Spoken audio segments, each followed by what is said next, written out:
नमस्कार, प्रभा साक्षी news network और आप सभी का स्वागत है। प्रसिद्ध गायक जुबिन गर्ग के बैंड के सदस्य शेखर ज्योति गोस्वामी ने एक चौंकाने वाला खुलासा करते हुए कहा है कि जुबिन गर्ग को सिंगापुर में जहर दिया गया था, जिससे उनकी मौत हो गई। पुलिस के पास मौजूद आधिकारिक दस्तावेजों में यह जानकारी दी गई है। डिटेल्ड ग्राउंड्स ऑफ अरेस्ट या रिमांड नोट के अनुसार ज्योति गोस्वामी ने आरोप लगाया है कि जुबिन गर्ग को सिंगापुर में उनके प्रबंधक सिद्धार्थ शर्मा और नॉर्थ ईस्ट इंडिया फेस्टिवल के आयोजक श्याम कानू महंत ने जहर दिया था। हम आपको बता दें कि इस मामले में फेस्टिवल के आयोजक और जुबिन गर्ग के प्रबंधक तथा बैंड के 2 सदस्यों ज्योति गोस्वामी और अमृत प्रभा महंत को गिरफ्तार कर 14 दिन की पुलिस हिरासत में भेजा गया है। जुबिन गर्ग की सिंगापुर में समुद्र में तैरते समय रहस्यमय परिस्थितियों में मृत्यु हो गई थी। वह श्याम कानू महंत और उनकी कंपनी की ओर से आयोजित महोत्सव के 4थे संस्करण में भाग लेने के लिए सिंगापुर गए थे। नोट में कहा गया है कि जब जुबिन गर्ग सांस लेने के लिए हाँफ रहे थे और लगभग डूबने की स्थिति में थे, उस समय सिद्धार्थ शर्मा का जाबो दे यानी जाने दो चिल्लाते हुए सुना गया। गवाह ने कहा है कि जुबिन गर्ग एक कुशल तैराक थे और इसलिए डूबने से उनकी मृत्यु नहीं हो सकती। नोट पर एसआईटी की सदस्य और वरिष्ठ पुलिस अधीक्षक रोजी कालिता के हस्ताक्षर हैं। नोट में कहा गया है कि उन्होंने यानी ज्योति गोस्वामी ने आरोप लगाया है कि सिद्धार्थ शर्मा और श्याम कानू महंत ने पीड़ित को जहर दिया था और अपनी साजिश छिपाने के लिए जानबूझकर विदेश में जगह चुनी थी। सिद्धार्थ शर्मा ने उन्हें नौका के वीडियो किसी के साथ साझा नहीं करने का भी निर्देश दिया था। हम आपको बता दें कि सीआईडी का 9 सदस्यीय विशेष जांच दल यानी एसआईटी फिलहाल सिंगापुर में जुबिन गर्ग की मौत से जुड़े मामले की जांच कर रही है। असम सरकार ने मामले की जांच के लिए 1 सदस्यीय न्यायिक आयोग का भी गठन किया है। सीआईडी के सूत्रों ने दस्तावेज की सत्यता की पुष्टि की है। नोट में कहा गया है कि गवाह शेखर ज्योति गोस्वामी के बयान से पता चला है कि जुबिन गर्ग की मृत्यु से पहले मौत को आकस्मिक दिखाने की साजिश रची गई थी। जुबिन गर्ग के साथ सिंगापुर में रह रहे सिद्धार्थ शर्मा का आचरण संदिग्ध था। ज्योति गोस्वामी के हवाले से नोट में यह भी कहा गया है कि सिद्धार्थ शर्मा ने नाविक से नौका का नियंत्रण जबरन छीन लिया, जिससे वह बीच समुद्र में खतरनाक तरीके से डगमगाने लगी और सभी यात्रियों के सामने खतरा पैदा हो गया था। नोट में कहा गया है कि जब जुबिन गर्ग के मुंह और नाक से झाग निकल रहा था तो सिद्धार्थ शर्मा ने जरूरी चिकित्सा सुविधाएं मुहैया कराने की बजाय इसे एसिड रिफ्लक्स बताकर टाल दिया और दूसरों को आश्वस्त किया कि चिंता की कोई बात नहीं है। नोट के अनुसार जांच के दौरान एकत्र किए गए भौतिक साक्ष्य प्रथम दृष्टया उसे यानी सिद्धार्थ शर्मा को दोषी स्थापित करते हैं। इस नोट में दस्तावेजी रिकॉर्ड, वित्तीय लेन देन और गवाहों के बयान शामिल हैं। हम आपको यह बता दें कि श्याम कानू महंत पूर्व पुलिस महानिदेशक भास्कर ज्योति महंत के छोटे भाई हैं। भास्कर फिलहाल असम राज्य सूचना आयोग के मुख्य सूचना आयुक्त हैं।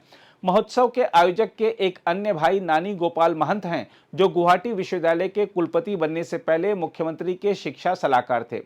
इस बीच असम पुलिस ने गायक जुबिन गर्ग की दूसरी पोस्टमार्टम रिपोर्ट शनिवार को उनकी पत्नी गरिमा सैकिया गर्ग को सौंप दी। सिंगापुर में किए गए पहले पोस्टमार्टम की रिपोर्ट गुरुवार को गरिमा को सौंप दी गई थी। बताया जा रहा है कि एसआईटी के एक अधिकारी दूसरी पोस्टमार्टम रिपोर्ट सौंपने के लिए गुवाहाटी के काहिलापाड़ा इलाके में गरिमा के घर गए थे। जुबिन का दूसरा पोस्टमार्टम 23 सितंबर को गुवाहाटी मेडिकल कॉलेज एवं अस्पताल में किया गया था। बहरहाल आइए देखते हैं पूरे घटनाक्रम पर जुबिन गर्ग की पत्नी क्या कह रही हैं। Judicial Commission say I don't know anyone. So whatever the government has decided, the legal system had decided, that must be really, in a right direction, because it's a case of Zubin Garg. It's not for just another person. So I have deep faith in the legal system. They will do the right, everything needful they should do for Zubin Garg's justice. Many things are coming. Many notifications are coming, and due to the probe of the other band members also, whatever questions are coming, do you think it's real fact? It is your... That I don't know. How can I say that? If I had known, I would have already told that. Whatever they have, given in their statements, the investment system, they will do everything. They will inquire. It's a huge. I have deep faith in the legal system, and it's very strong. So they must be going in the right direction. I just have to cooperate, and I have to keep faith in them. So what do you say about the remand note of Shekhar? So you want to say anything? If someone has done something that wrong, then, and if someone proves to be guilty like that, the ultimate punishment should be given to that person. Ma'am, PM report has been sent to you, so could you please share us? See, I have no idea about any about law. I don't know anything, so I don't want to take anything which might help the investigation system, or it might create any havoc. So I didn't keep the report for myself. I don't think it's my private property. Since this investigation is on, I returned it to the investigation officer, and whether it will be with the court or with the investigation officer, they will decide. And if this could be publicized, then I think they will definitely Is do it it. same for the autopsy report also? That's what he asked me. Post-mortem report, autopsy report, it's the same. Ma'am, last question. Do you have trust in Assam government or SIT? I trust in the legal system. I trust in law. So our law is very strong, our Indian law. So I think, and in case of Zubin Garg, they will never, neglect anything.